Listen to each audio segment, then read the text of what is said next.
Hi everyone, in today's lesson we're going to talk about the concept of feudalism.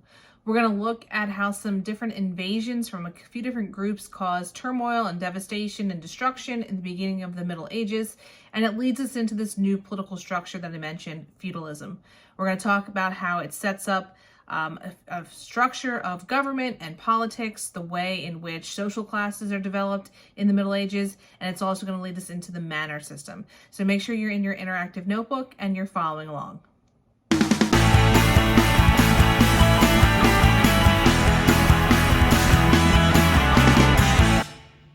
So let's get started. We're on page 3 of your interactive notebook, and again, we're talking about feudalism.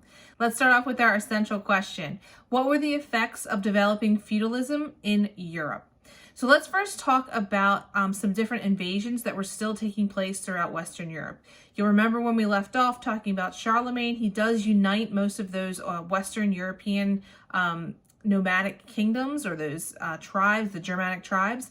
However, there's still invasions taking place kind of at the same time. So our first group that is going around are the Vikings. The Vikings are basically focusing on more Northern Europe, kind of like modern day Scandinavia, and they are able to go out and invade and conquer because of new technology or new transportation that was developed, known as the Viking longboat. Basically, it was able to sail into more shallow water. So now they're able to come more inland, I think like up canals and up rivers, up different channels, as opposed to only going along the coastline. So they're able to kind of infiltrate a little bit more into the interior of Western Europe. Eventually, the Vikings are going to actually kind of settle down. They adopt Christianity, and a lot of them actually become farmers, and they're going to contribute to this society that we're going to know as feudalism, that we'll talk about in a minute. The other group that is kind of going around at this time period in the late 800s were the Magyars, or they are also known as Hungarian nomads. So they'd be kind of more like modern day Central Europe. They're also pushing into Western Europe at this time. And then our third group are the Muslims. Muslims are attacking out of Northern Africa, and they're going to go into modern day Italy and Spain, just trying to conquer there as well. So these three groups, the Vikings, the Magyars, and the Muslims, they're basically creating lots of invasions, and it's kind of leading into this whole idea of disorder and suffering, and just kind of the Middle Ages didn't start off to be so great. It was just kind of traumatic time period. Things aren't that great. So we need to figure out a way to kind of rein that in. And again, Charlemagne coming in and kind of taking over helps that as well. So we need a new type of social order, and that's what develops and what becomes known as feudalism. So between 850 and 950, feudalism comes out, and it's basically a political system that's based on who owns land, or land control. And we're going to break it down, what did it look like? So the person at the top is going to be your lord. That person is going to be the quote unquote landowner. And they are going to hand out or give out fiefs, which are land grants, in exchange for services. So I'm a lord, I own a piece of land, and I'm going to give out pieces of that land to my different people that want to work the land for me. So that would be the service, working the land.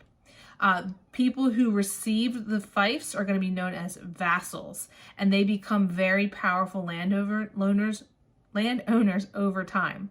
You're going to see, as we talk about this, the power structure at this time period is going to look a lot like a pyramid. At the very top, there's going to be very few people, a king or a queen, and then as you kind of move down that pyramid, the social classes get bigger and bigger and bigger, again, like the structure of a pyramid.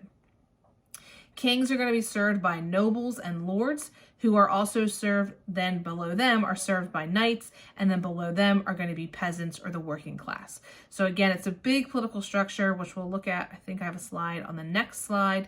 We'll talk about this first. Knights are also, like I said, are in there. They're just above the peasants, but they are kind of not infantry, I guess they'd be more cavalry. They are soldiers, we'll say that fight on horseback. They defend their lord's land in exchange for those fiefs. So they are working in this fact of that they are providing protection for their lord. And we're going to talk all about knights in our next lesson when we talk about chivalry. So check back for that.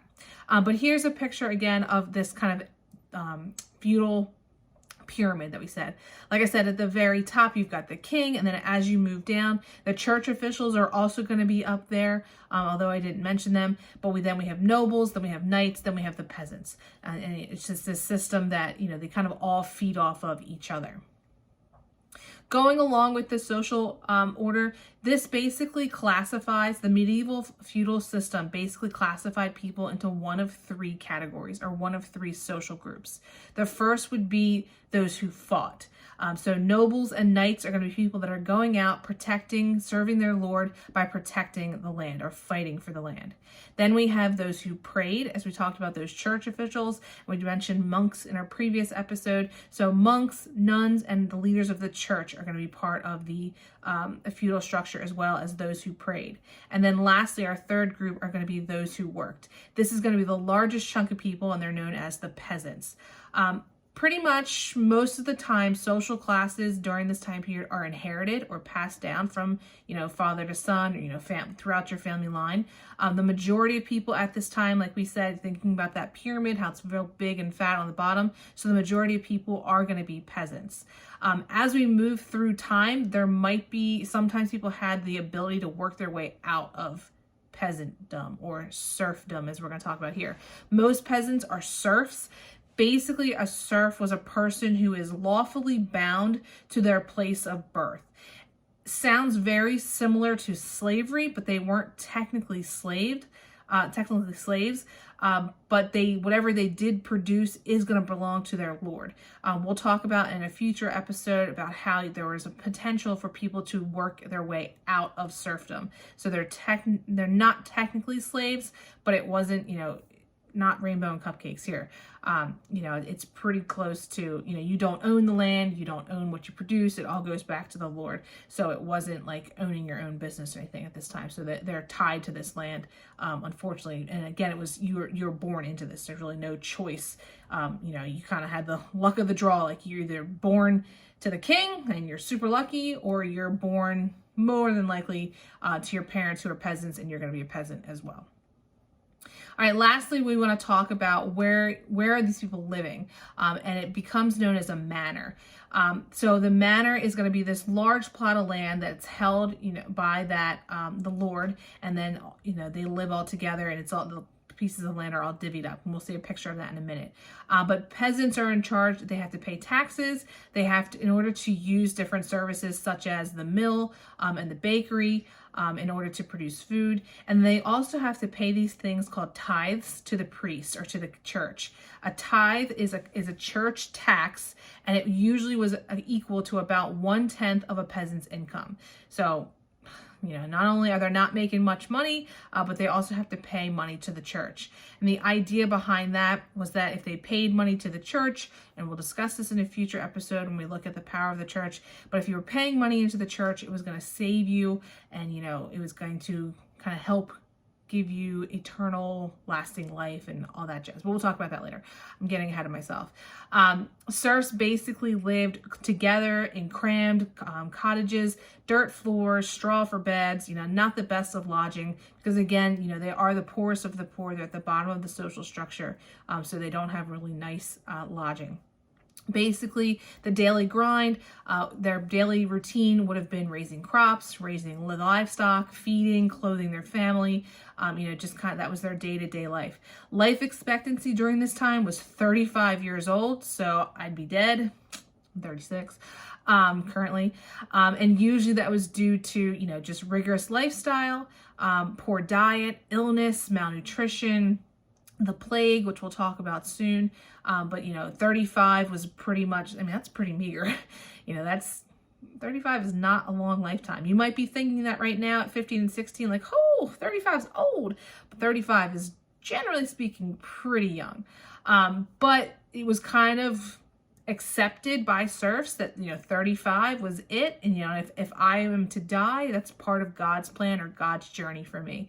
So they were I don't want to say a-okay with it, but they kind of felt that they were very faith-based at this time, that if it was their time, it was their time, and it was kind of predestined by God. So again, looking at what the manor looked like, as you can see on this slide, you had a very large manor house at the top, and that's where the lord would have lived. And then you have smaller, if you follow the numbers at the bottom, you can see kind of smack dab in the center, that's where the peasants would live. You have various different fields around, and we'll talk again in another episode why there were multiple fields, because we do become a little bit smart about the field system during this time period, a little bit more smart than our predecessors, Mesopotamia and those all who had to keep moving around.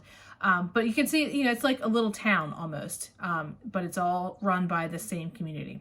So again, we've been talking about feudalism and how it leads into the manor life. In our next episode, we're going to talk about the age of chivalry and looking at what knighthood held for young men. So make sure you tune in for that. Thanks for watching. See you then.